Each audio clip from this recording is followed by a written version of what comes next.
Difference between cast aluminum and extruded aluminum. When manufacturers melt ingots of aluminum and its alloys and then pour it into a mold to give a particular product shape, this is cast aluminum. Casting aluminum products are made by different types of casting processes, such as sand casting, die casting, permanent mold casting, etc.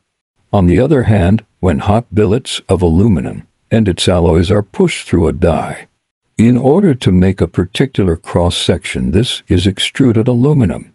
Extruded aluminum products can be made by different types of extrusion processes, such as cold extrusion, hot extrusion, friction extrusion, micro-extrusion, etc.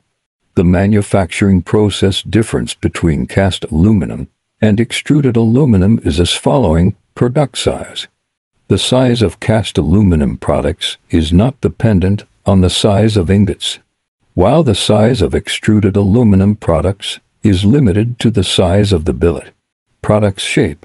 Cast aluminum products have more complex shapes than extruded aluminum products, which are simpler. Surface finish. Cast aluminum products have a rough surface finish after casting, whereas extruded aluminum products have a smoother surface finish after extrusion. Strength of part.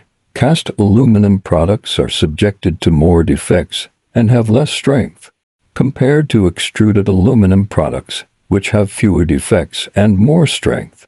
Die properties.